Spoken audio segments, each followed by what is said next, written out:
Realms. No. An Age of Sigmar multicast. Guys, we're really doing this. Welcome to the Mortal Realms, an Age of Sigmar multicast. Grab your hammers so we can clear a path through the chaos and forge our own narratives in the Age of Sigmar. Your allies through the Realm Gate this episode are...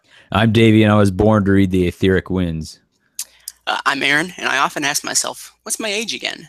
And the answer is always the Age of Sigmar. I'm Paul, and I live in the City of Secrets. And I'm Eric, the Realm Master Blaster.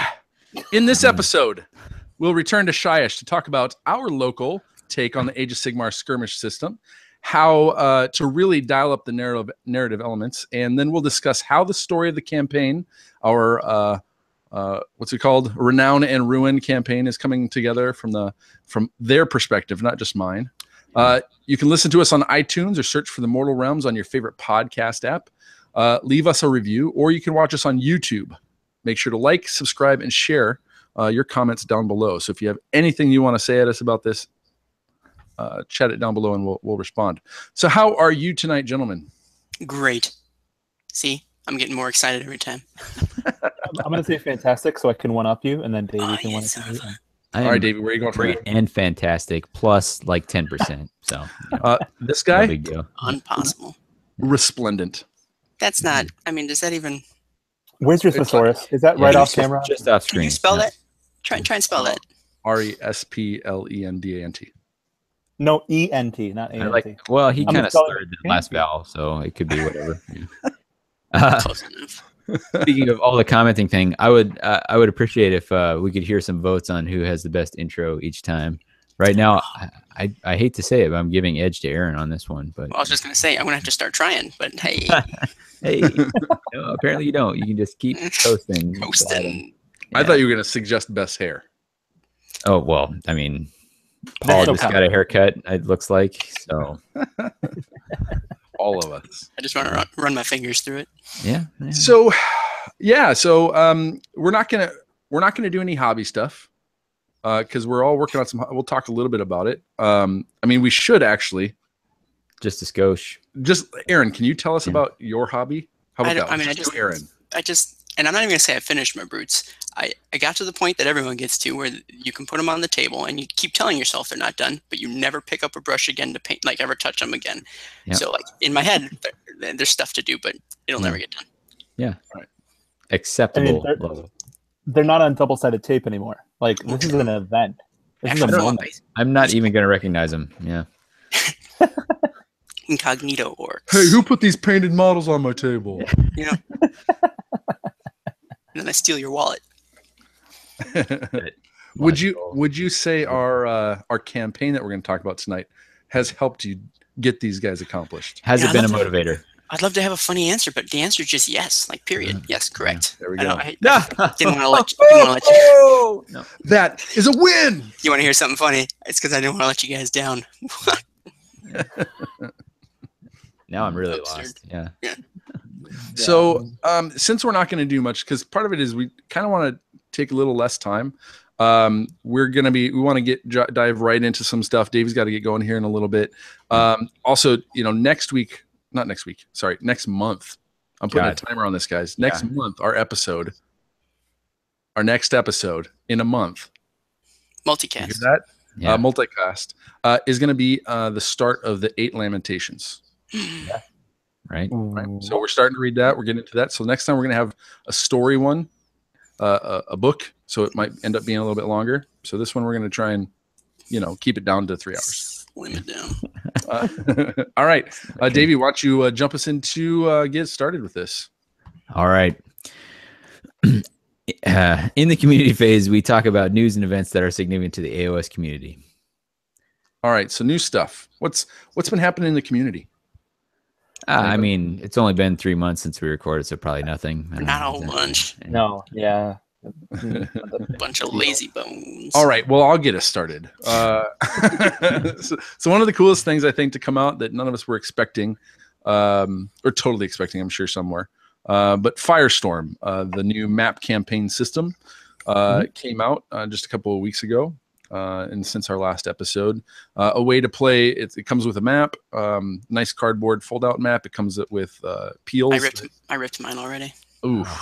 It's like you don't even like things. Does your wife let you play with the board games? No, well, that's a different conversation. It comes with peels and cool stuff, to stick and take off to be able to mark where everybody's territories are. Has some really cool army building mechanics that give us, we've got match play with points. We've got Path to Glory. This gives us a card draw system. You build up kind of this deck, and you can pull from it. It tells you basically how many either hundreds of wounds or hundreds of points you can use. So really interesting break from what you're used to doing of optimizing lists. So it's cool. I think that's gonna be really interesting for narrative in general. And then it has just some really cool. It's got times of war for all the realms. It's got some rules for having kind of controlling a space on the map, and you can choose then when you win games to use strategic points to either garrison, create altars, do some different things.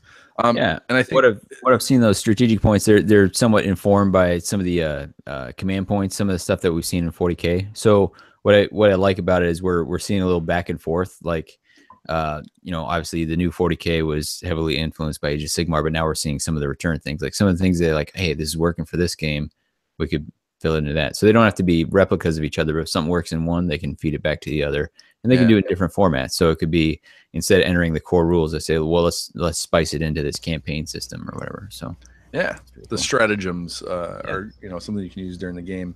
And one of the cool things I like, and I'm excited to try out, is there's kind of an opening round where everybody's picking their space on the map, right? If you've ever played Risk, right, everybody takes a turn putting guys down, or any other game like that where you're kind of staking your claim. So I could see there being kind of like an opening night draft, like there is in some other games, where you get around, you order some food, and kind of make a night just of getting the kicking off the campaign. Right. So that seems like it could be pretty fun. Any other thoughts from you guys on Firestorm and its potential? Just if it's anything like Risk, it ruins friendships, so we probably should. Or it's just an excuse. This is the flip side of the Season of War. Like, so the explanation was, we did Season of War, now this is in the realm of Fire, and it's happening at the same time. It's coexisting in the same timeline. And I'm really into the story and narrative that's been generated by that idea. And really interesting to me. Well, if you're into the narrative, you're on the wrong podcast. What? Yeah. Is this? Get out.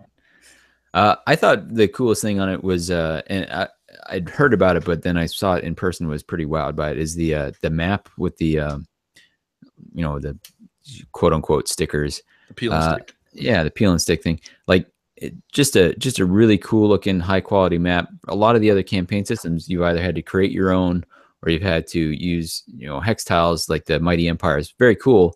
You still had to paint them up to make them look, the way you wanted. Customizable, which was cool. But this means that anyone just opening up the box, they all of a sudden have a cool map. And that's, when it comes to this campaign, that's the centerpiece, right? Like that's what's making this different than, we're just playing some games and talking about them. So I thought that was a savvy move on their part of making that like a real cool aesthetic centerpiece to the whole system, and then adding in. So you're really making me feel better about ripping it. Thanks. Yeah. I mean, I'm surprised you ripping it. I shouldn't have. Good point. I should have asked you. The last, I guess, one of the last pieces, and we've talked about a lot, it's been around a lot, obviously, is the different cities each come with command abilities as well. And the cities are often kind of select mixes of order. There is one kind of warband of chaos, one warband of destruction, one warband of death, and then is it 7 or 8 different cities, order cities or something to that effect. And so they, if you like Kharadron Overlords and Stormcast, or if you like Stormcast and Scourge, Privateer, or Corsairs, that sort of thing. They're 2 different cities you can put together. Dispossessed kind of go everywhere, but kind of gives you some extra flavor, some extra feel for the campaign, which is pretty cool. Yeah, and the thing there is like the battle tomes are giving us stories for if you're having like this is a monochromatic army, like this army is overlords. When people take the mixed chaos or mixed order or mixed destruction, whatever the case may be, there's not as much established background. It exists out there, and you see it from place to place. But this is a cool way of expanding on that and being like, look, there's ways to have a good story, good narrative behind your army, even if you're not being like, I'm all this one faction. I'm purely coming out of a single battle tome. And so even if you don't take one of these armies that is like the city, I think it's a good jumping off point of thinking about, here's how a mixed order army could have a story behind it. Here's how a way to unify it. So that's one of the things I like about it for the game going forward. Just ways to, spark further creativity, which we're always in favor of here on this multicast. Nice. All right. So then another piece of detail, info, lowdown, data. This upcoming Saturday, the 14th of October, Shadespire comes on pre-order. Is that correct? That is correct. Pretty sure, yeah. Yeah. Warhammer community has been doing the previews all week. I think they're up through 3 warbands worth. They did the Sepulchral Guard today, and they've also done the Reavers and the Stormcast warband so far. So as of the release of this, tomorrow is when we'll see the Auric warband. So cool to be getting that. And it's the same way they've rolled out some other things, getting some cool previews on it. But yeah, Eric, you're about to ask us what we think about this. Yeah, Something? just gonna in general what you think about it. I'm excited for just more Shadespire background. Obviously, our campaign set in Shadespire, so more details in that setting could be cool, or the history. What are you guys thinking about the game as a competitive game, as models? What are you guys thinking? Well, I'm pretty like jazzed. Oh, go ahead. Sorry, I really like it. I got to play at ACON last year, and it was fun. It's a different way of playing, but as always with me, the models are amazing, and I'm probably a little bit more excited for the models than I am for the game. But the fact that I just need to bring a pack of cards and I've got a different game to play, you can play in between or after games, is a lot of excitement for me. Nice. Yeah, I like the idea of a quick hit game where, so pre-order this Saturday, we can have a copy in hand before we head to Holy Havoc, so we can bring something to Holy Havoc and, bang out a few games with an hour to spare, in the evening or something like that. I think we'll see a fair amount of it going around. I like the idea of a game being able to go quick. It gives you a way to experiment with different, like, oh, let me try out this warband, or let me try this different strategy with this warband. Kind of a nice quick hit thing as opposed to the long lead time. So, and then I like it as a jumping in point. So let's take the most numerous warband we know to date, which is the Sepulchral Guard, which has 7 dudes. At least one of which is like climbing out of the ground, so like 6.5 dudes. But it's a way you can play a game that appears to be pretty easy to learn. Maybe it's one of those easy to learn, difficult to master. I don't know, remains to be seen. But if you want to get somebody interested in the idea of Age of Sigmar, you can paint up 8 guys. That's 2 warbands, the Reavers and the Stormcast, and then you've got someone can be like, oh, these models are cool. What is there? Find out more about it, and it's a way to get somebody to check it out without a huge time, money, or anything investment. So yeah, I think that's pretty. I'm rad. excited to play it. I think it'll be fast and fun. It'll be kind of just a different thing to wrap your head around, and again play within Age of Sigmar, the realms, the mortal realms. So 2 events obviously that we always talk about. There's more obviously, but these are immediate, like these are in the next 2 weeks. Realms at War 2017 Leviathan. Have you guys been watching Twitter? And I've been seeing some. I'm loving what I'm seeing as far as like the people bringing their I don't know if A game is even their S tier game to the it goes to 9,000. Yeah, exactly. Like there's just going to be some really cool stuff on display for that, and the terrain, the armies, all that. That's going to be cool. And I think people having seen it the once have a feel for like this is the idea, this is the spirit that this kind of event is looking for. So I think those guys had an amazing event last year, and I can't wait to hear about what they're doing this year. Mm-hmm. As I said previously, why does there have to be an ocean between me and this event? Yeah, I've been always great injustices in the world. Yeah, we have to figure out about how to import if we can't export. Yeah. That being said, then also up in a couple of weeks, Holy Havoc #2, 2017 is Davy and I are heading there.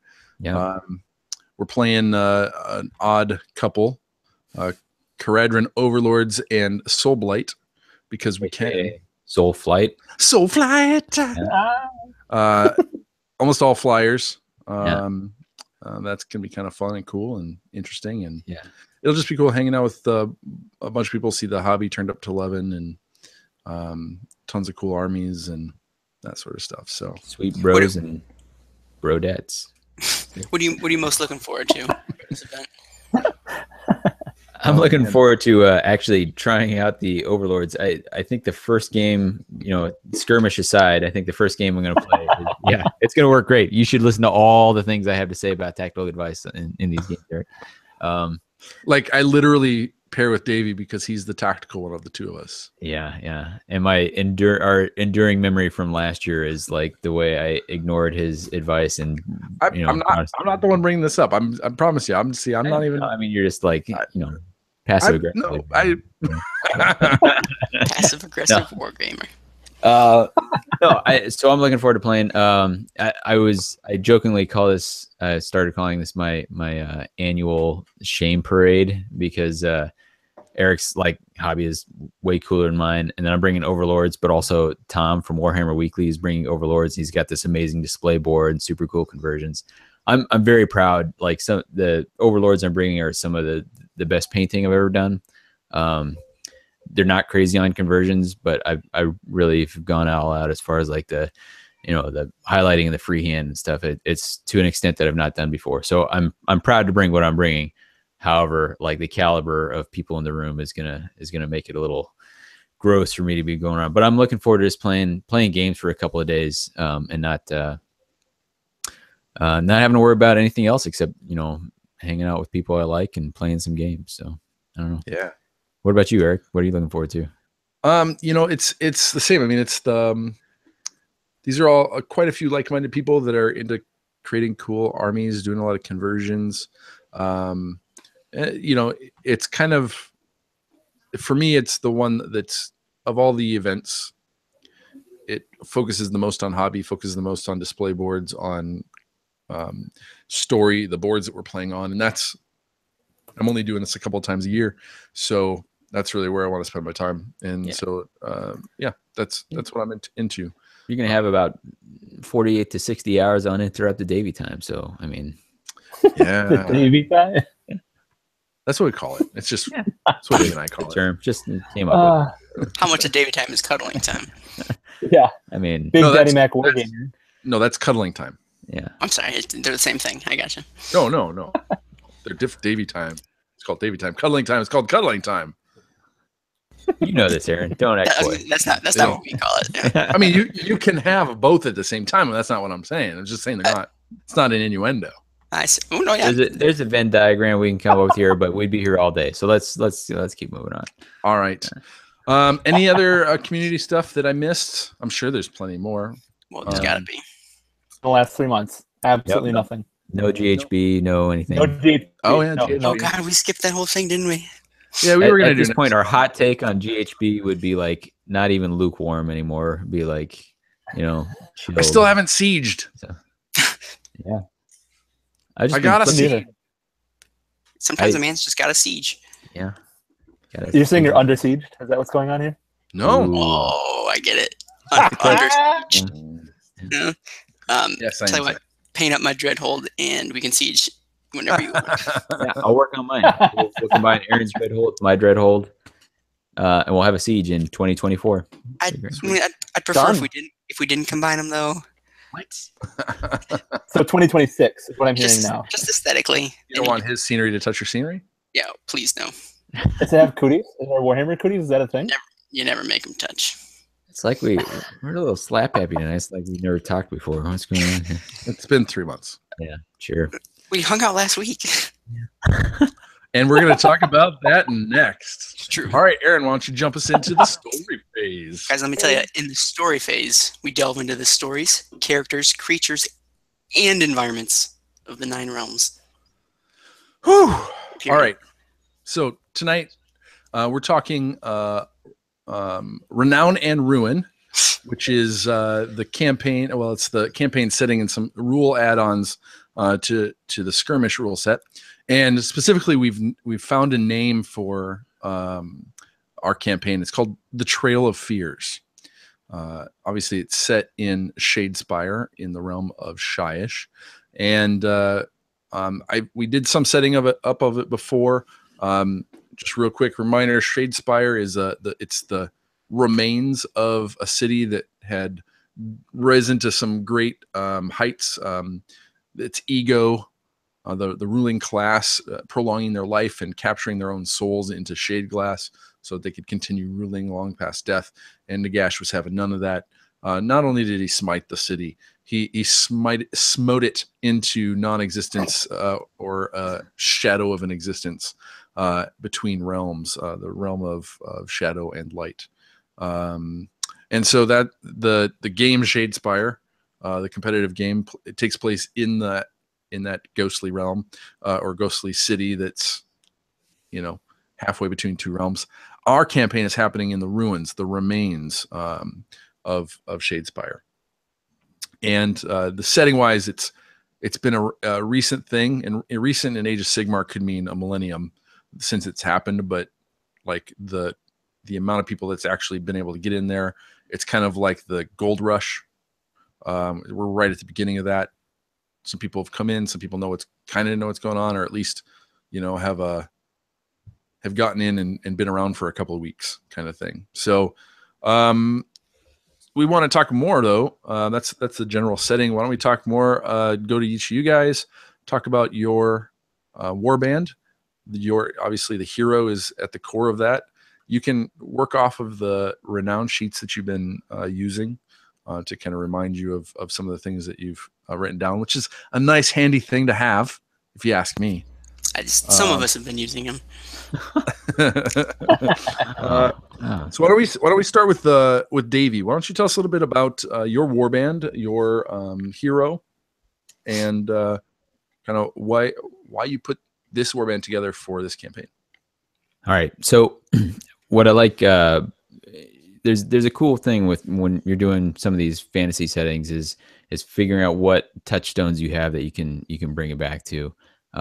So in this case, Eric's talking about like there's this gold rush mentality, right? So this is just this huge realm of opportunity, perhaps oversold or whatever is opening up, and people are trying to check it out. Well, I really wanted to be able to do overlords for this. Was excited about that book and seemed like the perfect way to build up. So I sat down. And what's cool about doing a purely narrative campaign like this is instead of having to figure out what's the most competitive, what's the most efficient, I was like, just pure story. What fits the story we're going for? So I've got a set of Caradron overlords that are coming from the Shadow City, Barrack Mornar, and they have been operating. These guys have been operating in the realm of Death, Shyish, since the Gates of Azir opened.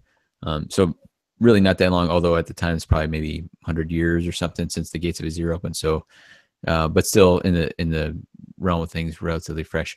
But they have some experience in the realm of Death, which gives them, so they're coming to this with the idea that this is not all 100% new. They know how to work with the different factions that are existing, or at least they have some frame of reference. So it's not brand new to them.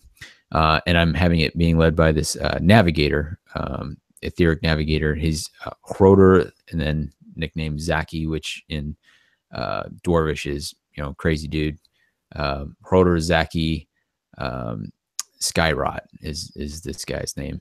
And then, so I use the handle Red Zeke a lot of times. So Hroder Zaki is like the Dwarvish Red Zeke almost there. Anyway, little tip of the hat. He used to be that's the same name I used for a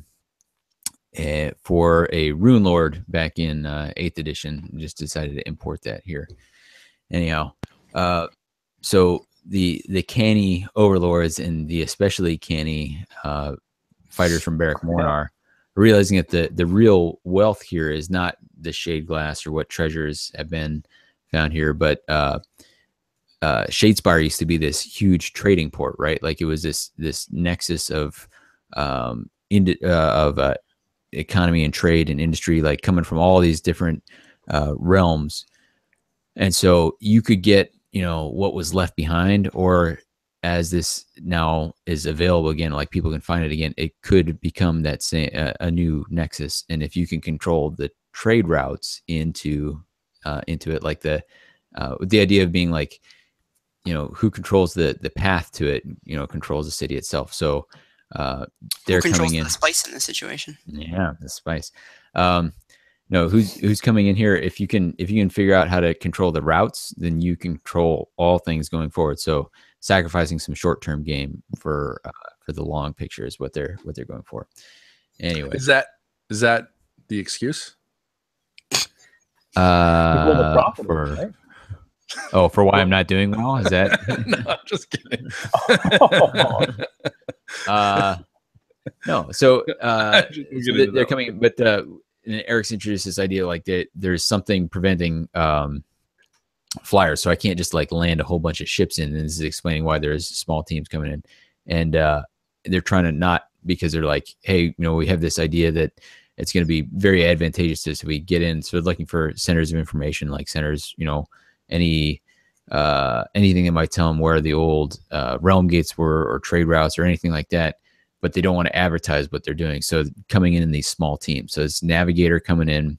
He's coming in with a Arcanaut captain. Like the initial warband was like 3 guys, a Navigator, an Arcanaut captain, and then like a generic Arcanaut. So my combat power was like basically 0. But a cool thing about this sort of campaign is that this Navigator, you look at the model, he's got all these things where he can scry the location of something with his tools, or his rules on the table let him affect the weather in different ways. And so he's been able to do, like Eric's been able to come up with some rules where these sandstorms, you can have some impact on them. And so it's been cool to like see ways, it's a collaborative thing, right? So Eric comes up with this overarching story. I say, this is how my guy fits in. Here's the rules that exist, and like, that's great. So like some rules are getting created along the way that help feed this story that we're building. Anyway, so the idea is that they're coming in and meeting up. All these little teams of overlords are trying to infiltrate into the city without drawing attention to themselves, and then building up a team that can go in. One additional thing is, because they've been operating in the realm of Shyish for a little while, there's also been some people that they've encountered. The Crypt Boys, we'll hear about in a little bit. So Aaron's crew are some orcs who've been operating in or who've been marauding. Operating is too strong. Yeah. My guys, been rampaging around, and so that's been a cool thing to salt in, is like this prior connection, and it's helped to figure out how does this destruction faction interact with the rest of these order factions. So more like how do these order factions interact with the destruction faction? Sure, but I get what you're saying. Yeah, no, I hear. Yeah. So so just to kind of put that pin in that real quick, when we started off the campaign, the first place everybody met at a crossroads. It just, maybe fate brought them all there, who knows? And I asked them to come up with the reason why they're working together. What would one person be able to offer another warband in order to kind of make this something that's believable? So I kind of chose not to do the work myself, and asked them to do the work. Yeah, conscious decision, not laziness. This is something that's common in some other RPGs called bonds or things, and it's kind of just a way of having some reason why somebody might owe you something. So you're kind of instead of just saying, hey, this is my thing, it's only my thing, you're giving something away to somebody else, and vice versa, so that again, it's the credibility to why you're actually, what's the motivation for you guys to be working together. Aaron, since you were mentioned, why don't you go next? I was mentioned. So you remember how Davy was saying that the actual real value or the real treasure of Shadespire was like the knowledge and the books and the roads and stuff? I don't know. I wasn't really listening. Unfortunately, he's incorrect. And the actual treasure of Shadespire is the shade glass. Like it's just written on the box, like it's shade glass.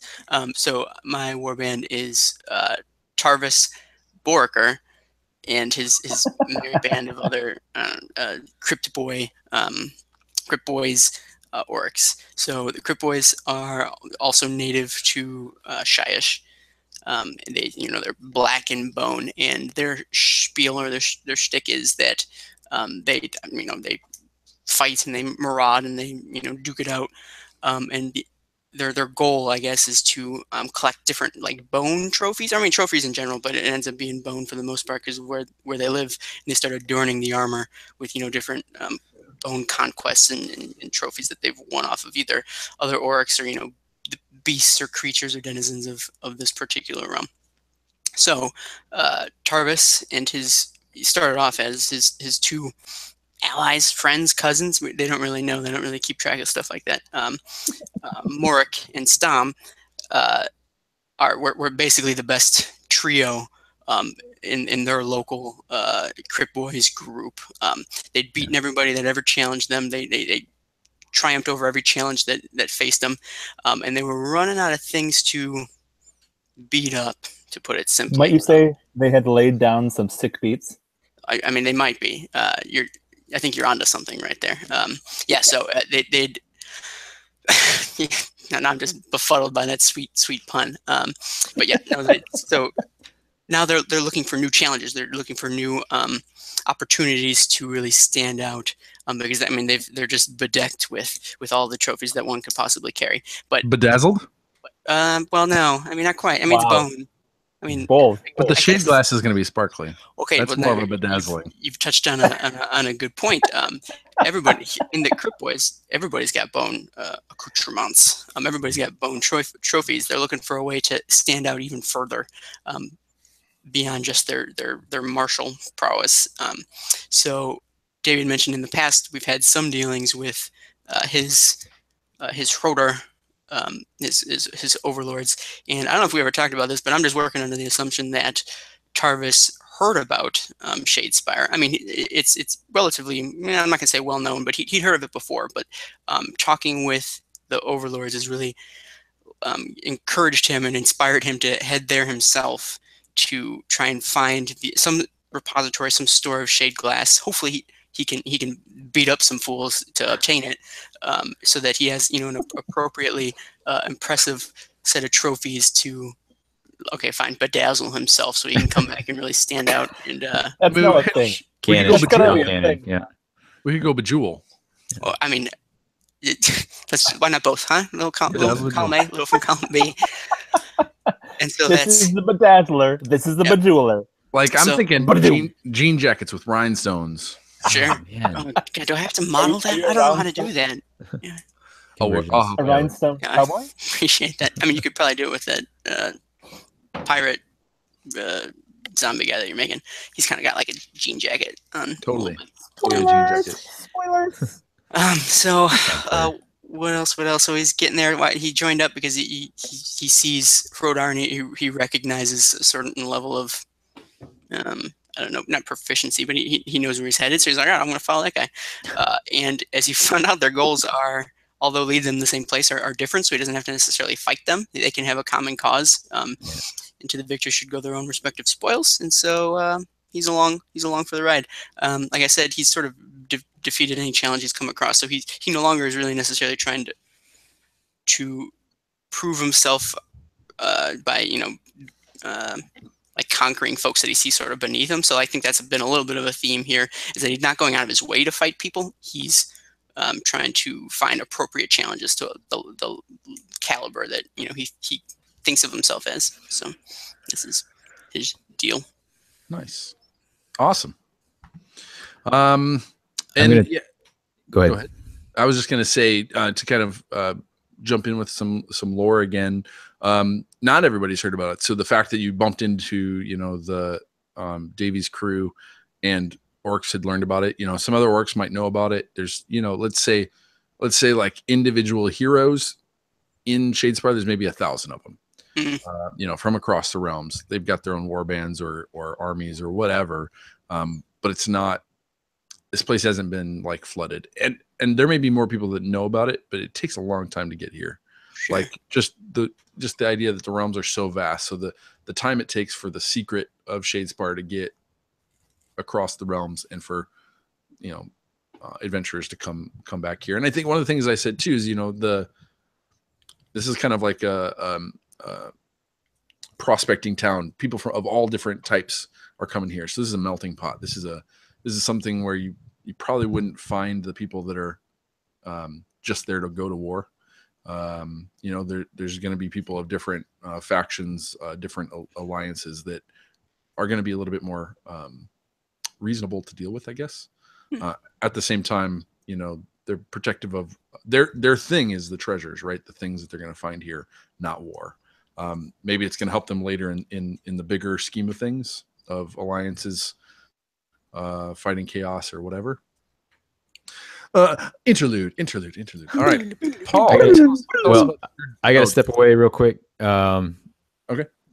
All you listeners, I understand if you want to tune out right now, like the best is done and gone. The best era is going to be gone. I mean, Actually, I've been writing down some sweet insults when you leave. So. Oh yeah, all right. I may have to listen to our own cast to absorb them. So. I recommend it. No, don't do that. Yeah. Ooh, gross. All right. We'll catch you guys next month for a little bit of the Spear of Shadows, 8 Lamentations. Next time. Please. Yeah. Catch you next time. Yeah. Later, man. All right. Paul, tell us about your war band. All right. I had a lot of options to choose from. I was kind of inspired by Josh Reynolds' treating of the Corsairs a little bit, the Scourge Fleet Privateers, also from City of Secrets as well. So I decided I wanted to AOSify an army. So the Corsairs are the ones that got the nod. I thought it'd be fun to, instead of have them in a boat, to have them be able to ambush on land instead. And so the story that I've come up with is that my hero is Lokir. So it's using the Lokir model. He himself is not Lokir, but he knows that that name has power. And he has chosen to adopt that name to try and strike fear into his enemies or his friends, depending on who he's decided to be mean to at the moment. Tarvis isn't afraid of you, by the way. Continue.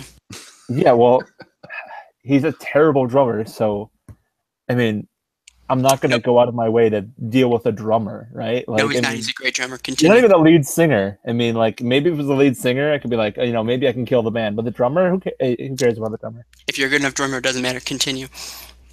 So, Lokir, as he calls himself, has acquired an astral compass from some Vanguard chapter. We don't know exactly which.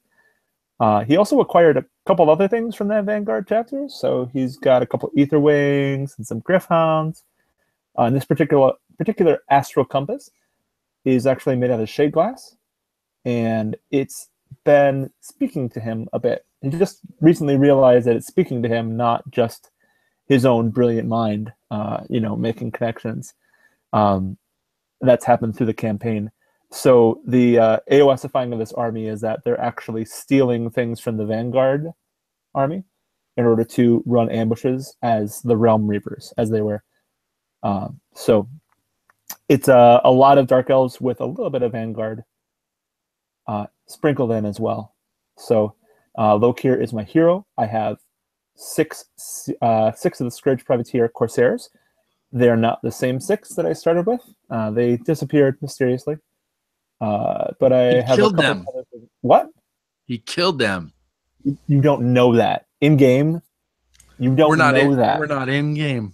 They just kind of went away. I mean, I am. I'm in game right now. I mean, they just kind of went away, and now there's 6 new people that have their cloaks and their weapons and everything that was their personal stuff, for some reason. So yeah, so that's Lokir and his handlers, as it were. He's a bit of a psychopath, a little bit. Was they disappeared because Lokir is weak and they saw that? A little bit, yeah. So that's a little bit kind of worked into it, is that Lokir has a bit of a pathological fear of other people seeing him being weak, which is why he wears the mask. And there was a bit of an episode that happened in one of the games. He wasn't crying. No, I mean, you can't tell anyway. He's wearing the mask, so of course not. Of course not. But the moment where it changed from this voice that was part of him to a voice that was outside of him that's encouraging him to do these kind of crazy things was a little bit disorienting for him. And let's just say a moment of weakness. And those who witnessed the moment of weakness are no longer a part of this deal. So, yeah, so he's doing fine. Nobody knows anything different. He's taking care of business. What's been cool that is, Paul threw something out with his character to say, "Hey, I'd like to have this thing." Almost a negative. Not that there's necessarily some rules there, but it's been able to be a story hook for us. Certainly, it's been a way for me to manipulate you to do what I want you to do. To say your voice told you to do this, so you do it. No, but I mean, there's some tips and tricks and things throughout the campaign I've been used that as a role play device. But then it's also you've been able to use that yourself as kind of something to play off of and kind of give character to or flavor to our role play. So yeah, it's been a really interesting story from a possession to something that's possessing him to now something he's aware of that it is a possession, and now how does he deal with that? Also say that your warband, the cheapest infantry. So you had the largest numbers starting off. Cheapest hero as well, apparently, the Corsair Fleet Master. Yeah. And then let's see here. Aaron, do you have Kenny's sheet up? No, but I can. One sec. But he's the worst. I mean, why is he even not here? Yeah, he's pretty terrible. What's the deal? What's the dealie, yo? Don't like that guy at all. He called you a liar, Aaron. I saw it. Well, I mean, I lie sometimes. Nobody who's listening to this cares about that, guys. Kenny does. Doesn't he? Doesn't he? Yeah. What do you want to know?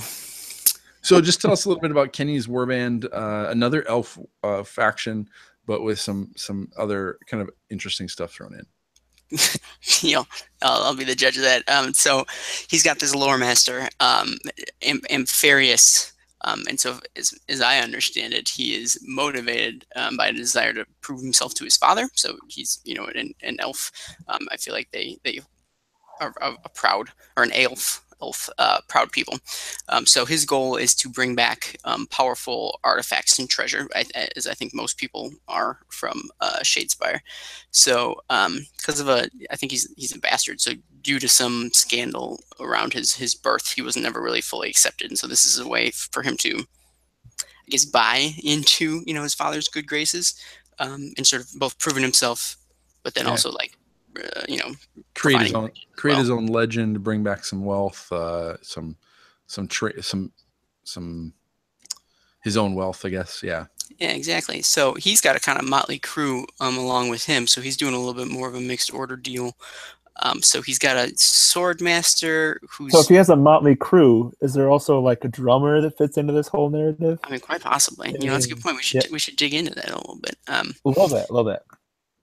So he's got a sword master that's going with him, and I think that's his half brother, and they're pretty close. Who's trying to help him, reach his full potential. But he's also got a glade guard who, and that's still what they're called, right? Glade guard, who's a childhood friend who's joining him.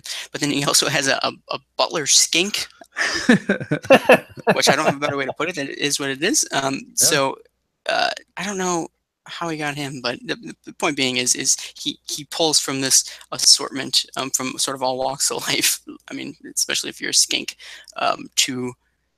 he's a what's the word? I mean, he's made friends with these folks, and they believe in his abilities. So he's able to pull them together and lead this group to Shadespire. So he joins up with us mainly because we're all heading to the same place, and we've proven ourselves sort of on the field of battle. Like, so he has somebody watching his back in this dangerous setting. Yeah. So why don't we talk a little bit about kind of the story thus far, and then we'll wait till the campaign phase to dig into some of the specific, scenarios and that sort of stuff and rules. But started off at a crossroads where everybody met together. Just the crossroads. Kind of the storm parted, and everybody was face to face. And then what I've done, and I'll show the map a little bit later, but I've created a map and I've asked them to make decisions on what direction they're going. In this case, they had the option to enter into Shadespire either through the Grim Gate, which is held by Anvils of Heldenhammer, Stormhost, led by Gloomwing. So this is one of my factions, one of my armies, which is kind of cool to be able to insert that into. And I like most, when you play role play and D&D and that sort of stuff, you put in your own models and stuff you have. I'm using my models and whatever models, and so I'm just kind of inserting them into this story. They're all getting used. So my Stormcast Anvils are kind of holding that gate. They came to Shadespire. We're able to take that part of gate. There's other gates into Shadespire that other maybe Stormcast hold them, maybe Chaos holds them. We don't know that yet. Spoilers. So they had a chance to. Well, I mean, you can assume that if there's one gate that's held, that there's other gates that are held. So they had the choice of either going through the main gate and negotiating with, talking to the Stormcast and gaining entrance, or finding some other entry into the city. So, of course, being such anti-establishment people as all of you are, the decision was made to find an alternate route. What was some of your guys' thinking about why you wouldn't want to go and just talk to the Stormcast and go through the main gate? I don't like the Stormcast. I kind of have stolen a bunch of stuff from them, and they might not like me. So I'm just gonna kind of avoid that whole situation. Just not go to open confrontation yet. Yeah. Maybe I'm gonna steal some of their stuff, but maybe. Maybe not. Or maybe. So, and not to speak for Davy, but I think his warband's whole deal is that they're trying to get in and out without sort of causing a scene, without drawing attention to themselves. And I reckon walking through the front door is probably contrary to that. And so I'm going to guess that's why he wanted to go that direction. And then from Tarvis's perspective, he acknowledges that these dwarves know where they're going and they know what they're doing, and he sort of respects their nose, I suppose. Yeah, well, no, definitely not their authority, but just generally, they seem to be effective at getting into places where they want to go. And he's like, all right, well, again, his sort of, at least at this point, his idea is that he's along for the ride until he can find his shade glass stores. And so if dwarves are going that way, he'll go too. You like the KOMO? Yeah. I don't get it. I think it should feel betrayed, honestly. The Caradron Overlord modus operandi. Okay, gotcha. Yeah, no, that's exactly what he I had to explain it, though, so it died. Yeah, it doesn't work. Yeah, but Aaron, don't you feel betrayed, though, because the KO got into the city a different way? And well, sure, but now I was in the middle of the fight, so that's a whole different spiel. We're telling the story linearly, Paul. Really? Since when? So this has never been a thing. The whole campaign's been linear. So decided to go a different route. The kind of going that way, instead of going towards the gate, they kind of went off the main path. I decided that was the best place to go. and that hit them into a bone storm. And this was actually, I'm trying to think of if this was out of, it was adapted, I think, from the skirmish rule set. But I added a few things. So basically, it's this storm going all around, and like skeletons are materializing out of thin air. It's the wind is causing people to kind of have less movement, and so you guys are just kind of struggling through. Skeletons were appearing, you're smashing them down. In this case, some of them had trinkets on them, right? And that was kind of cool. Some of you guys were like, "Hey, let's just stay in the storm," like one of those money booths. Just grabbing dollar bills. Grabbing it all. This is all mine. But you made it through the storm and kind of made it into a place outside of the wall. And the walls looked like they had some damage, but some odd repair. And there you saw a kind of a what'd you call it?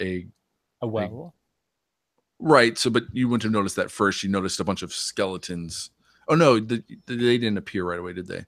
So just a well that was in the middle, obviously out in this desert or this it wasn't really, it's not desert like sand, but more like wastelands. Yeah, wastelands, that sort of thing. Yeah. So and all these ruins of the city, kind of the exterior, and there was this well. And you guys were looking to get up towards the wall, try and find a weakness over there. But there was also some rubble and some ruin that there could have been a space.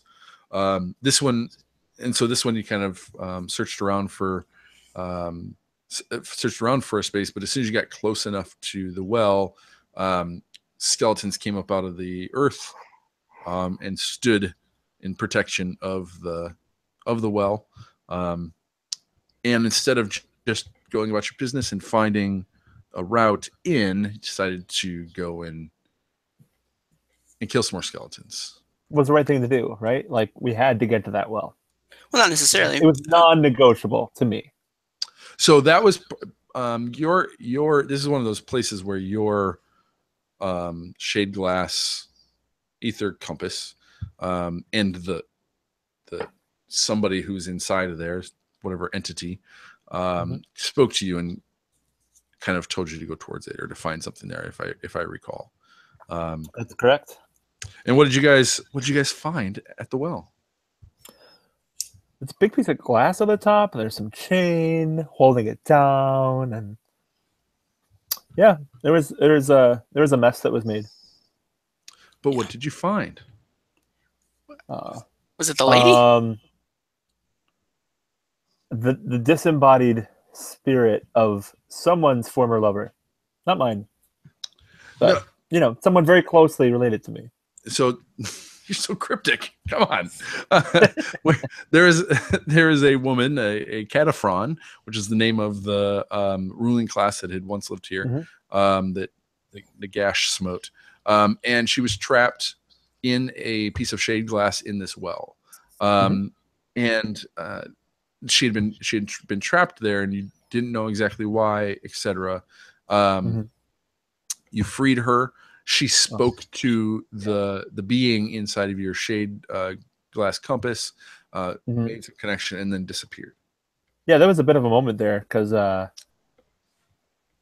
wasn't spoken to me. That was spoken at me to something else, and that was the moment of like, oh, crap. This isn't me being brilliant. This is a problem. There's somebody else leading what's going on here. So the voice inside your compass became a third party. That's correct. And you seemed a little crazy to your men, and that's why you. And so from there, had a little conversation there. She kind of was freed, said thank you, said she would be able to help some other time, and ran off. And the party had a choice to either you explored down the well, but you'd also found one of a secret passage in one of the ruins that you could take. And it seemed like either one might go to the city. Obviously, it's a fantasy RPG, so secret passageways usually go into the Probably city. Did, yeah. And so decided to split the party. Which is always a great idea. So the majority of us went through the well, but then Hroder and his overlords took the secret passage because... Well, they had no desire to go down a crummy old well. So this was partially Yeah. real quick was because Davy wasn't going to be able to make one of the make the next get together, and so we were trying to figure out a reason for him to not be with the group. So mechanically, that's why it happened. Story wise, they were kind of no nonsense. Hey, we're gonna keep going this way. Well, and technically, the majority of us went into the well, but the majority of us did not come out of the well. Technically, Sure, true, because of the killing. so yeah, Lokir jumped down into the well and then killed his former crewmates as they jumped down, and then disposed of the bodies before anyone else came down. I think so. Okay, you probably did it though, story wise, after you killed all the rats. Probably story wise, right? Because you would have had to. Otherwise, I would have taken all those models away from you during the fight. No, but so you jumped down in the hole and you'd heard some scratching, some squeaking, and we introduced. So we'd had skeletons up to this point. We introduced that there are Skaven in Shadespire. That there are Skaven everywhere. Oh man, they're the worst. And so Skaven are here. He had a battle against the Skaven. Even ran into a death runner, which was pretty scary for some of you. Well, this was the first one where I think one of your heroes died, and I think Tarvis was only on maybe a wound left. Sure, and that's all he needs. He just needs one beat. Yep. But that was fun playing more of a horde. And what I've been trying to do is your guys' combined kind of skirmish warband, trying to figure out if I need to do equal, less, or more, in order to make it a something that feels like a challenge, right? That you're fighting something that's could cause some pain. So and narratively, Lokir had been doing the business as it might be said, the red work up to this point. But as soon as we jumped into this well, the rolling was not so great. And so narratively, I felt like there had to come up with a reason for why this rolling was terrible, which led to the slaughter of the party, because obviously hearing this disembodied voice, speaking to him and realizing that he wasn't in control, somebody else was in control, led to a bit of a personality issue with Lokir. So he disposed of anyone who might have witnessed said issue, and has since gone on to recruit replacements. Let's put it that way. Yes. So you guys made it out, and then we from there made it to our first place of respite. So this is a mechanic where it's kind of a place in between battles where this is like an encampment, maybe where there's a little bit of law and order, or at the very least, people aren't trying to get into each other's way. It's neutral ground. And the idea here is that when you get into these places, your warband kind of, you find a place to camp. Your men and women want a little bit of R&R. They need to go get supplies. They need to go and get food. They need to go and get libations, whatever. And they talk, right? They share stories about what they've just been through. They're meeting a lot of weird people and learning things as well. And so the better the story, maybe the better information that you can get out of that space. And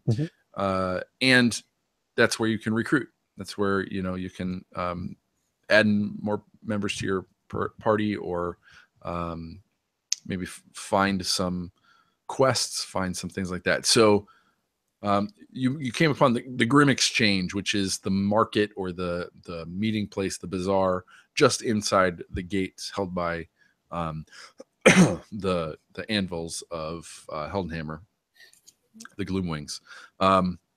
And yeah, tell us a little bit about what you found there, or what your impression was of the Grim Exchange. From Tarvis's perspective, I guess specifically, he came across another crypt boy, another brute, who this brute was with what was his name? Skiba. He was with another band who had also made their way to find fame and fortune in Shadespire, and they were beset by all manner of undead ghouls and ghosts and what have you. And he was the only one to make it back alive to this place of respite. So Tarvis, although not super stoked that he ran away from a fight, is kind of impressed that he was the only one to survive. Sort of the I don't know, not the wilds because we're within a city, but the dangerous terrain here in town. So he recruited him, and the Skibo, having heard the tales of the sort of the fights and scraps that they've already been through, was happy to join up because he was already impressed by this band, and he thought that they were more impressive than the last group that he was with. So. Yeah, but other than that, Tarvis, just gotten a few minor scrapes and the equivalent of bar fights here, but nothing major. And by no means was he seeking them out. It just so happens that trouble seems to follow him wherever he goes. Right? He's a victim, really. Yeah, well, exactly. he's a terrible drummer, so people just want to pick fights with him all the time because they want to to play the game. Yeah. Hate the set list. Yeah. So we met a couple of other factions. We've got a devoted of Sigmar faction that's very anti death, vampire, anything sworn to Nagash. They don't, they're kind of preaching against Nagash and those things of death. There was obviously the Stormcast are wandering around, etc. Were there any other? I don't know that I had any other factions around there. Did I? I don't think so. Not until some dead arrived. There were some fell ravens and a necromancer showed up. Yeah. And the devoted were like, "Let's go kill the necromancer," and so they kind of caused a ruckus. Bit of a row. As they do. And you guys had in this one, instead of just fighting, you had an option to kind of, do you join in, kill some skeletons and ravens, or do you just kind of seek out information? And for the most part, I think you guys just kind of stuck around the peripheral, tried to get in position, and that sort of. I did defend one of the devoted. One of the devoted was under attack, and so I did defend him, but. There was no out and out conflict, as it were. So that guy owes you, then, is what you're saying? Totally. I mean, who doesn't owe me? Really, I'm kind of amazing. You owe me. I mean, Davy owes me. Agree to Kenny disagree. owes me. Yeah. So I think for the most part, we did not. We didn't throw down as much as we could have because we were trying to wait to see how it played out and what information we can glean from this scenario, this setup. Because as I understand, the necromancer, it was a shady meeting between himself and the Stormcast. Am I right? Yeah. I mean, that was definitely a perspective that was there. Is that was a shady meeting? Well, I wasn't trying to Yeah. There's not really a lot of sun. Well, actually that's a good point. Is every meeting in Shadespire a shady meeting? Yeah, kind of, right? Okay. Well, there is a sun, but it's a black sun, so everything's kind of in the shade. So, I mean, yep. Also true. I wasn't specifically trying to wait it out. I was just completely out of position. So, if I could have killed more stuff, I totally would have. Yeah. But, a little out of position. Write that on your tombstone. In the wrong position in life, and so in death. I can't deploy if I could have killed more stuff, I would have. If I could have killed more stuff, I would have. And so, that was kind of a cool introduction, I think. Wow, it's kind of this is my book. Look at how awesome I am! Look at my cool campaign. But it was cool having you guys come to kind of the first place where we get this mechanic of respite, where you get to kind of start recruiting things. So it's not like after every game you don't get to recruit, only when you hit certain places, and you got to kind of choose as a group to go to those places and find those places so that you can kind of have a purpose, have a story behind why you're able to recruit. So, and then we found a few quests. We found a few things that your crew needs to do. Davies, as he mentioned, is looking for the library or some place, a repository of knowledge. The library, there's probably a bunch of libraries and places where books or information is kept. But he kind of found a lead on a kind of a general direction. The Devoted had asked to borrow the navigator's equipment, so to help them find and locate a vampire's den, his place of rest. And instead, Davy kind of wagered some of his renown, bet it on this quest. So he took the quest, and if he succeeds, he'll get that much renown. If he doesn't succeed, he'll lose that renown. And we were joking a little bit later because I think we've had some quests where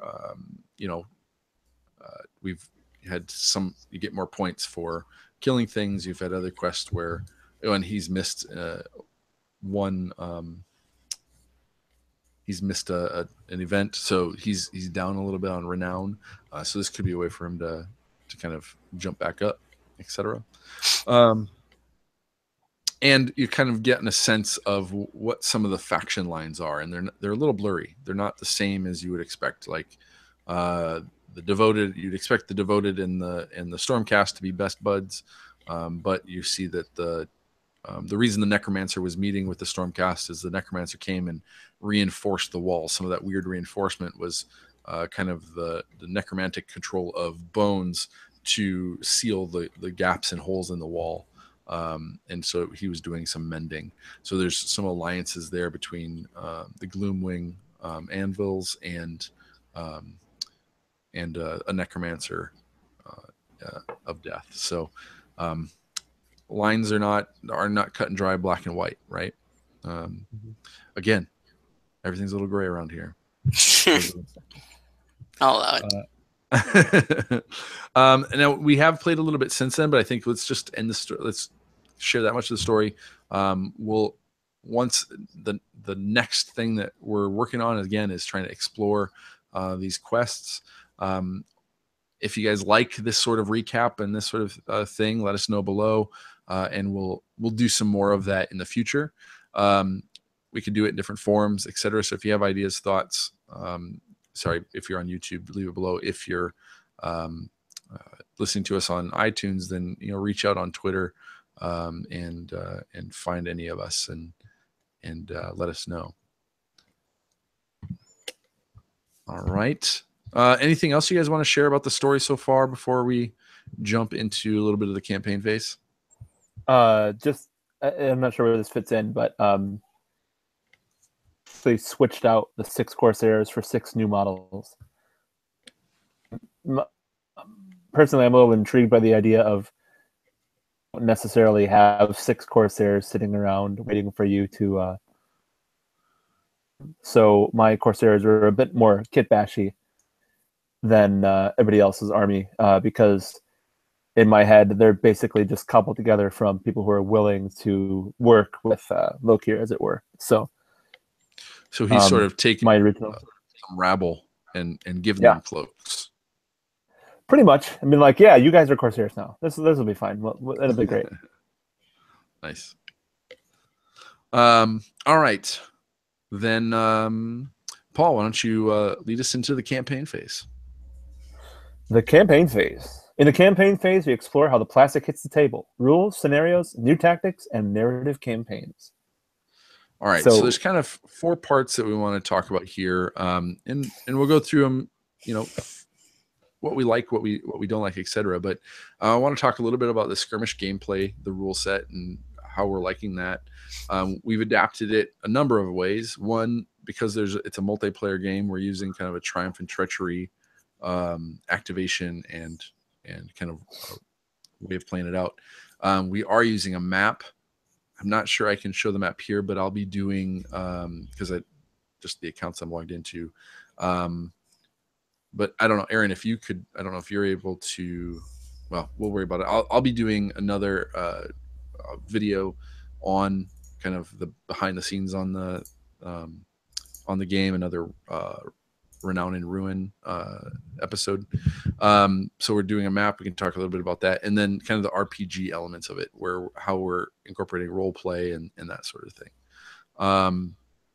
I suppose there's a place to talk about any other rules that we are layered over top of it that are, the Renown, specifically how we're using the Renown and what you guys think about that. So why don't we start with the skirmish gameplay? We've gotten how many games in now? 6? At least, like that. yeah. Yep, that sounds right. 6 multiplayer skirmish. How are you guys feeling about the rules and the use of the skirmish set? Personally, like I think it works really well. Yeah. Yeah, so I remember even before we started doing this, Eric, you and I would talk about like how one might translate a sort of a D&D-esque sort of RPG and how you could make that live and breathe sort of in a wargaming setting, or not even just not the setting, but like in the rule set. And I think the skirmish is a prime example of how one might do that, taking really paring down what you traditionally think of as an army and creating your own little war band, almost like you have your own D&D group, party unto yourself. I mean, that's almost literally what we're doing here. So because of that, I think the rules reflect it really well, and that like accomplishes that goal. And this is something that I've always wanted, like just conceptually, this is something that I've always wanted to try. So it's great that we finally have a rule set that sort of accomplishes that. So I'm gung-ho. I'm all about it. So you're saying we have a party of parties? Yeah, exactly. Well, and it's always a party whenever Paul's involved. Yeah. Yeah, it's a party of 5 too. So hey. Oh, true. Paul, what are your impressions of the skirmish rule set? The skirmish rule set, I think, is especially suited to narrative play. Has to make the charge. Every model has to roll. It actually creates a bit of a narrative that you don't get in a normal Age of Sigmar game for the individual model itself, right? A unit might fail a charge. The unit might not roll well because everything is based on the model itself. It's actually, I think, allowed us to develop a little bit of the story of how the characters have moved on, right? Like, Aaron, one of your specific Auric boys, I should say, is not doing too hot and like hasn't succeeded in the things that's been expected of him, right? Like, Stom's a pile of garbage, yeah. Exactly. But it's him, it's Stom, it's not the unit. And especially for the way that we've that Erica set up this campaign and the way that we've played it, that adds a huge, nice little narrative element to it, and allows us to define the character a little bit more through the gameplay and just through the dice rolling. So we have some of our own triumphs and losses in just playing the game itself. So I think that's a really cool narrative and playing mesh, as it were. So yeah, I've really been enjoying that each individual model gets to do its own thing, gets to be its own hero, make its own play. It's interesting because knowing you got some things that movement, like anything else, movement is really important, and so you have some things that can go really far and make it a long distance, but also being in groups is important.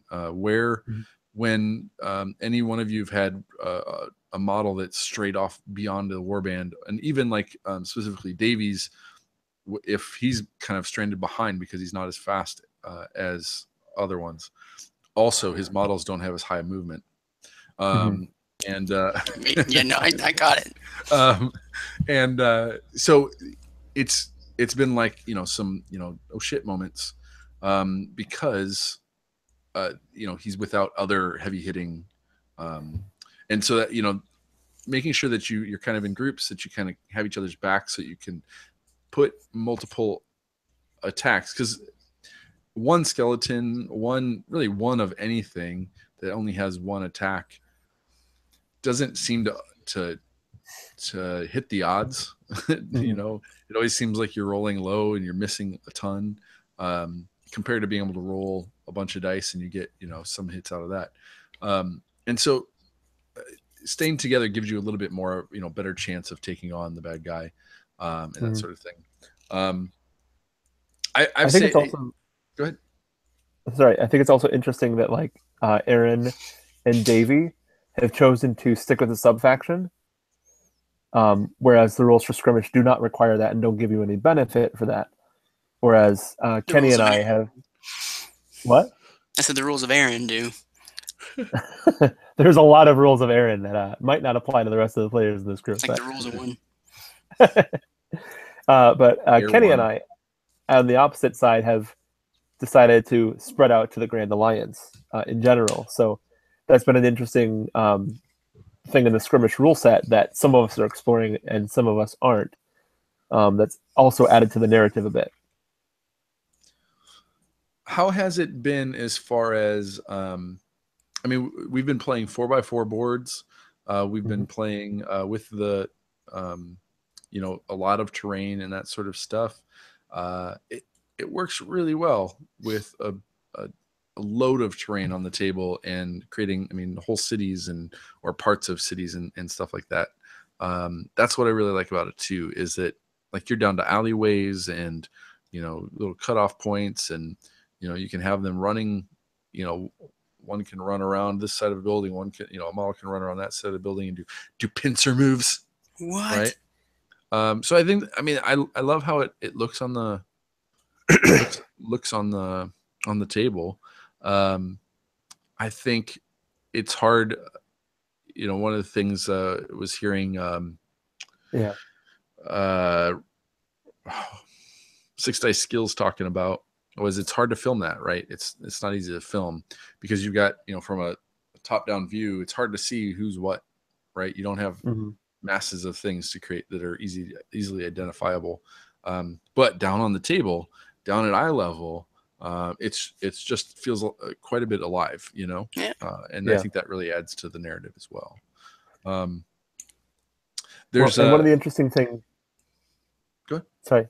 One of the interesting things is that we as players have created our own warbands, but you have also taken on that as the dungeon master, as it were, right?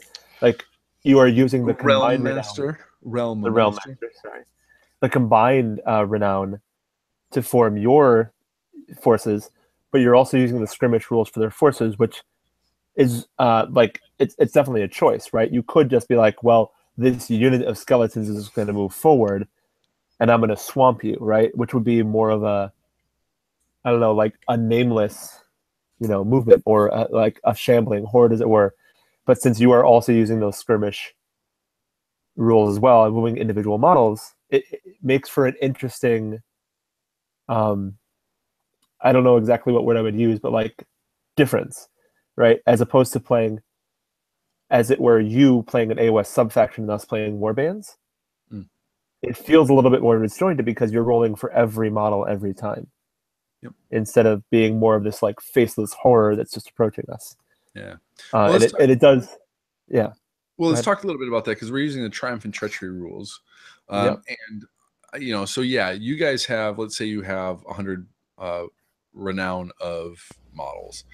I might bring to the table 75, 100, or 120. I might go above, below, or whatever. And I'm trying to figure that out. I mean, my experience in playing, you know, 2,000-point armies, if I play one 2,000-point army against two people playing 1,000 armies, 1,000 points each, I feel like I'm at an advantage because all my models are more working in more harmony because I've got a strategy that I'm working with all of them. Whereas the two people are trying to figure out how to help each other and they can't necessarily.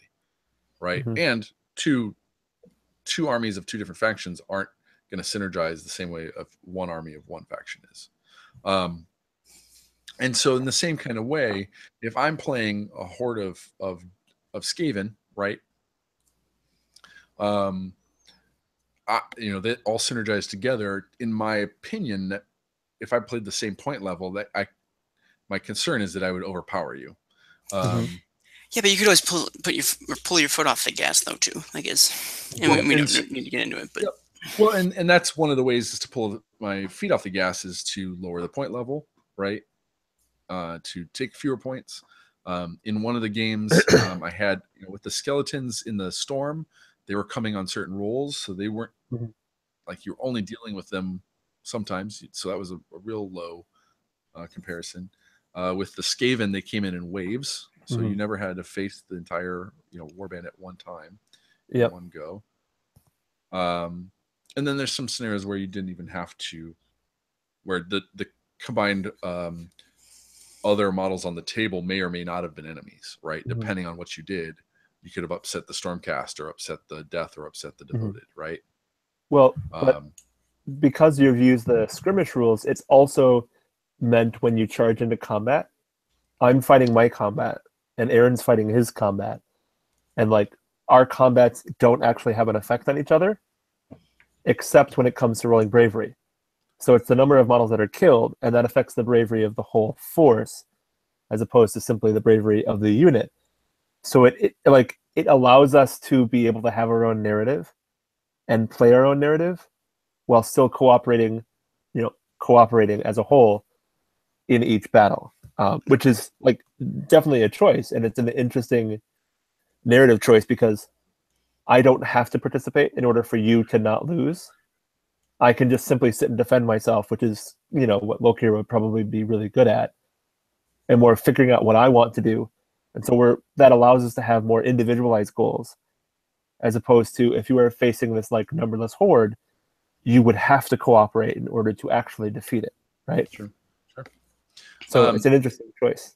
So the way we're deciding, so to be clear on what Triumph and Treachery rules for this means is that every round, battle round, we roll off there's 4 players and myself playing the antagonists, and so everybody rolls a dice, and the highest one picks who gets to go first or who gets to go next, and so then that person gets to go, and that person has control over. They have a hero phase, a movement phase, a shooting phase, and then a combat phase. And in the combat phase, that person picks the order. So if there are multiple players or NPCs in combat, whoever's turn it is gets to determine the order in which that rotates, right? Well, and I'll clarify, something specific about Triumph and Treachery that is in the rules now that we're not using. So in Triumph and Treachery, you designate a specific force as your enemy, and you fight and your enemy fights, but only if you're together. And I'll say that. So that was in the current. So in the previous Triumph and Treachery rules, GHB 1. Yep. That was the rules that came out with that, and so this was pre 2017 when we started playing this, and so we haven't done that where we've designated an enemy yet. So it's mostly we've been just using the how to do priority with multiplayers, right? How do we do that role, etc. And so in the combat phase, then they determine an order, and we go through that whole order for that combat phase, etc. The Davy was excited to talk a little bit about that, because what we've talked about a little bit was what happens is that Death gets or the antagonists, the NPCs get an activation. And then there's 4 other activations in which you guys get to do what you want to do, which just means that when it comes to combat, the NPCs are at a disadvantage because for 4 out of the 5 rounds, they're going to go last, right? Yep. And so that means that, and in combat, you want to be able to swing first, use your most, healthy unit to attack another healthy unit or whatever it is you want to, take advantage of. So there's only one round in which the Death has the opportunity to choose which, the order of combats and to take advantage. So we've talked a little bit about changing that up a little bit. Maybe since if I've got the same points as you guys do, maybe I have 4 activations, or maybe I have 2 activations, or something that, not that everything would go, but maybe I split the army in half, and I can, I can activate this one or that one. So, I like that. So we've got to experiment with that a little bit. But yeah, I think it could be interesting to introduce some more triumphant treachery with GHB 2017, and that's something that we can talk about too. Is some of those other rules, some of the backstabbing, etc., which would be really fun to have you guys kind of working together, but also I want there to be some competition between you guys. So that could be an interesting way to do that. I'd just say a specific drummer should probably watch his back. That's all. Yeah. I'll just say that there'll be no competition whatsoever. So. Oh, really? Okay. You can see how awkward this gets sometimes. Sounds good. No, but that's one of the another cool thing is you guys have created some good rivalries, etc. Let's move on to the map. Now, it's kind of boring. I'm not going to show the map, so we'll be brief. We've got a hex map, basically shows different sections of the city, and you guys, it's being revealed to you as you explore it. Oh, is that what I'm seeing? You mean this hex map? Look at that. Nice. Can you blow that up? I'm trying. There's that plus sign there. I see it. Oh. Can you fix your screen on you? Yeah. I got it.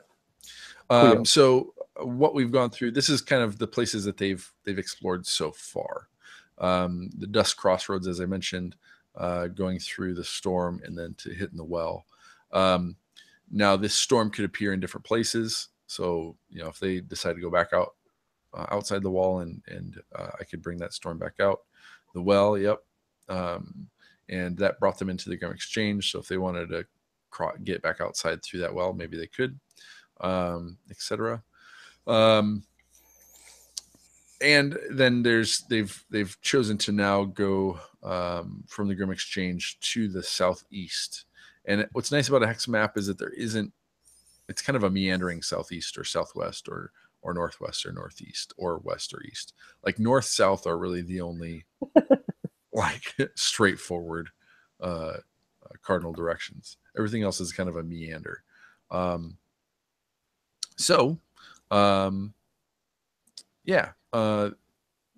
map is kind of just revealing as I go. I've got a master map that has more information on it to give me some ideas of what they might run into, or what it could be. So some randomization. The thing I haven't done with you guys yet, and why I want to, is I want to kind of have you guys name them, or maybe come up with some way in which you guys are participating in kind of building the world. If you're interested, that is. Except Paul. I feel like Sure. Paul would abuse it. What? He'd be like Lokir's this, that, like he'd name it after his character all the time. Oh, you beat me to it. That was the joke I was gonna make.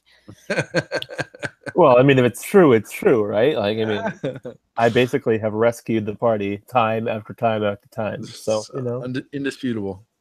Yeah, it is. No question. I mean, I killed my own, but everybody else, I would kill anybody there.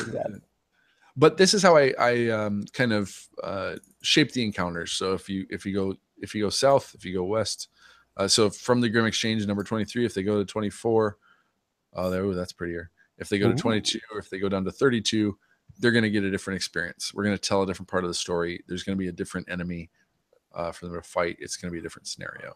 I don't have them all planned out in advance, but it gives me, I have some ideas of what's where. Lots and lots of possibilities. What are you guys thinking? Are you guys looking at the map much? Is the map interesting? I think it's going to be more interesting as we progress. Well, thanks, Captain Obvious. Well, yeah. Well, no. It fills itself out. Wow. As there's more things to look at, there'll be more things to look at. Yep, exactly. And I'll see you guys later. Catch you on the phone. Sorry, Aaron.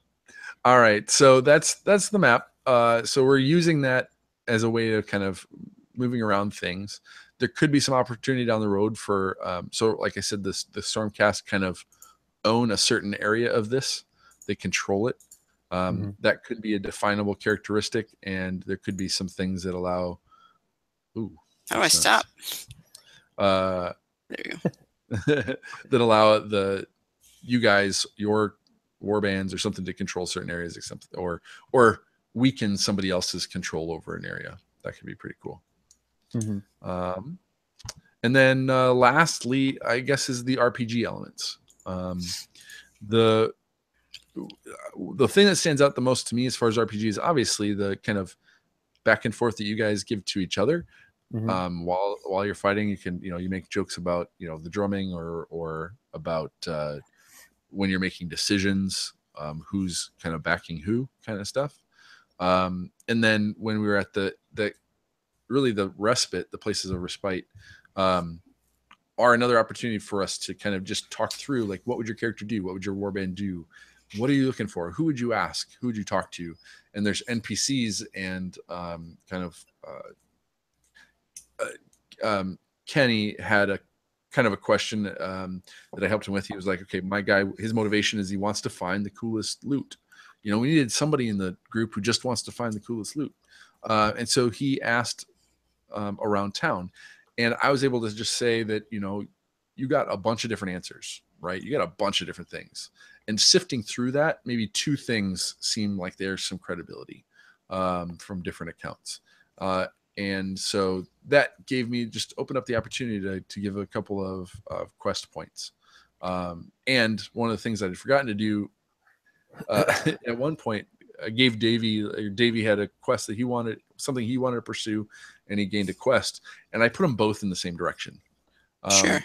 Partially they kind of exist in the same direction, but not in the same place. But I was like, well, there really wasn't any choice in there, right? There's no choice for the group to go southeast or southwest or east or west. Like, the group there's no point of division where a choice is being made. Everyone's just, well, Davy has these quests, so let's go that way, kind of thing. You're a benevolent game master. Well, so then I had to create that kind of retroactively, that there's these other choices, and so that after whatever point you guys get back to the Grim Exchange or finished with this part of the campaign, you have a choice now, and you'll probably pick up other choices. Do you want to pursue this or that or this other thing? And that's, to me, that's really at the heart of role playing too, is you guys are allowed to make choices. Yeah. What are you guys thinking about how much RP role play we've been able to interject into this? Too much, too little, ways that we can change it up, that sort of thing? Any thoughts? Well, I did have a thought.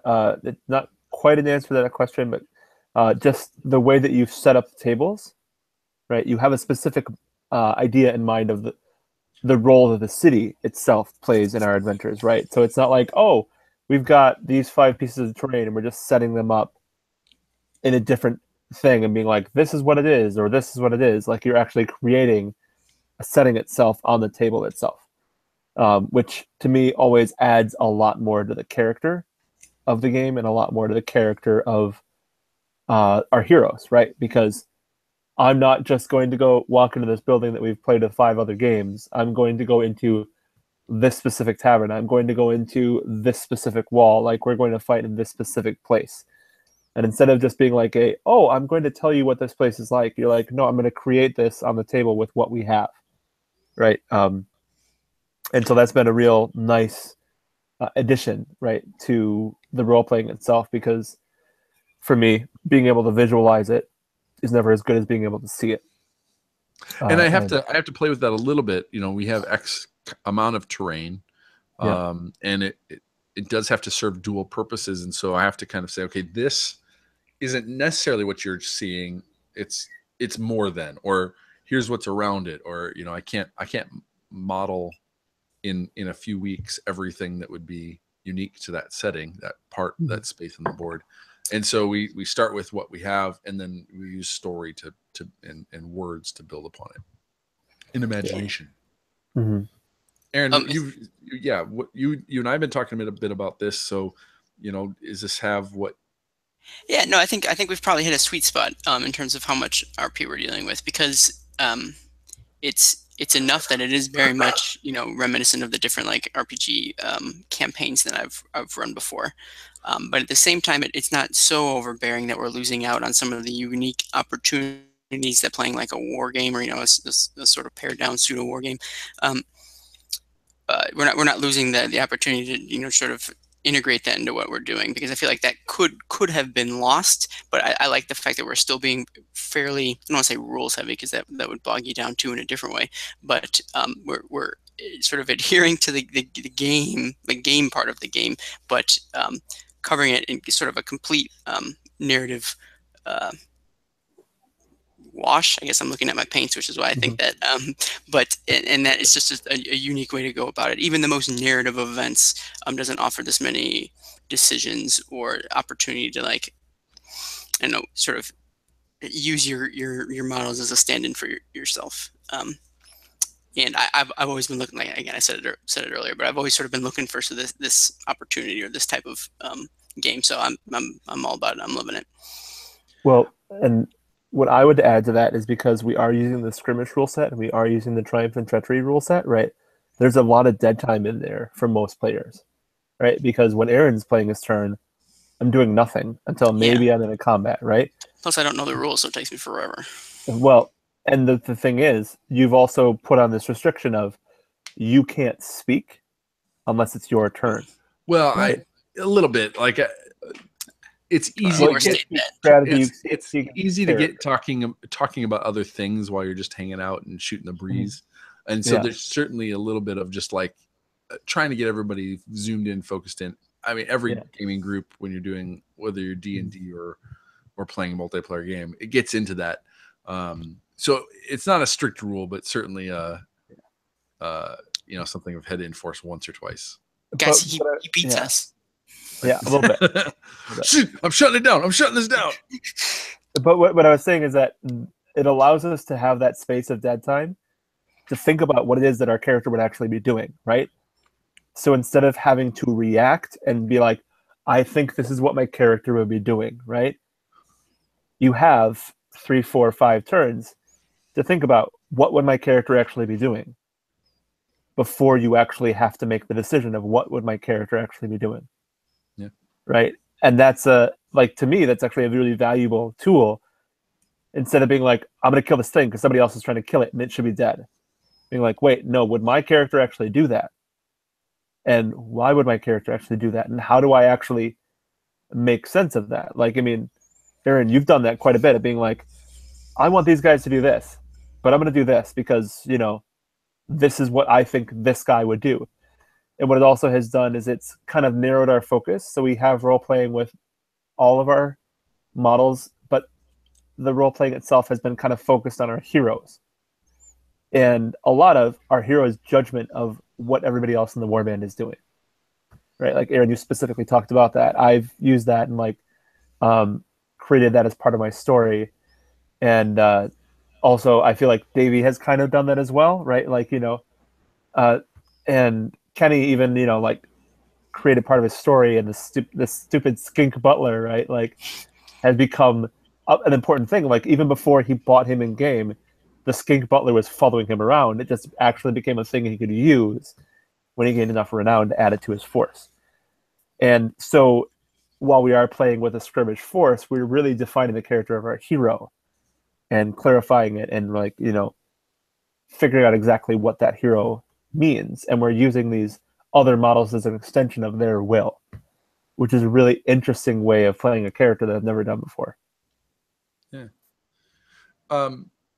What else has been cool? So from the Realm Master position, and I this is advice that comes from any role-playing game. There's Dungeons and Dragons has a resurgence in the last couple of years since the launch of 5e, and I mean, there's tons of advice out there for being a dungeon master. And one of the things that has always stuck with me, which is really good for me, is don't over prepare. Now, I'll say this last game was probably the least prepared I've been. We didn't cover that game necessarily, so we'll talk about that next time if you all deem it. But being able to come with a kind of a loose idea of what you want to do, because or things that could happen, because the players might make some decisions. Now I try and have them make those decisions at the end of a session, so I know what's going to happen, what I can plan for the next session. But also, so we had, some of those things are happening on the fly, and there's some things that are happening narratively and role play wise that don't have mechanics yet until they're just cool to say, hey, this happened or that happened. So yeah, Tarvis destroyed a statue in the last event, and now he has a curse. No regrets. And we have to figure out. I have no idea what that curse is going to be yet. I don't know exactly how I'm going to mess with Tarvis and what kind of fun that's going to bring. But there will be some mechanic and some rule. There will be a curse. There will be a curse. And there's nothing in Shadespire or Skirmish or anything that says, this happens when you destroy a statue. So we'll just have to figure out, how to play it along. But it's another opportunity to just tell a story, and have something that now that Tarvis. Anytime you're playing with Tarvis, this is a part of his experience, right? Yeah. And your experience. So. Yeah. Anything else you guys want to add before we close out the episode? Obviously, we'll have a chance to talk about this more. I'm going to do another episode, just a standalone talk, going behind the screen kind of thing. Anything else you guys want to share about your experience so far? Other than that, I'm like I said before, really enjoying it. So, hey, thank you. Yeah. It's a lot of fun, and especially having 5 people all around playing and being able to play the same game. That's been a lot of fun. And yeah, it's cool. I think I put out a poll a couple of times where I've like, hey guys, next time we get together, do you want to do Firestorm, or do you want to play some Triumphant Treachery, or you want to do XYZ? And every time you're like, let's keep the campaign going. So obviously, I feel very heartened that you guys enjoy it that much, and hopefully, after with you guys playtesting and helping me work through some of these kinks. I can put out a few things that other people could use to do this with their gaming group, etc. So thank you guys for being great players. Might you say you feel celestially vindicated? Exactly that. It's exactly right. I do. Exactly. It's been spot on with these puns tonight. All right. On that note, it is time for our reforging. Like and subscribe our YouTube channel. Comment below. Leave us a review on iTunes. Call out. You can find me at Stone Monk Gamer on Twitter, or at Mortal Realms on Twitter. Where can we find you guys on Twitter? Well, you can find Davy at Red Zeke. There you go. You can find me Red_Zeke. At Red_Zeke. Thank you. Me at PJ Shard. Kenny, he's the worst. I don't think he even has a Twitter handle. No, you can find me at A Bowler, I think. Man, I really need to come up with like a cool nickname. You should just wear a bowler hat in your profile picture and be like a bowler. No, I said cool. So. Well, give us a like, a subscribe on iTunes, and that would go a long way for helping other people find us.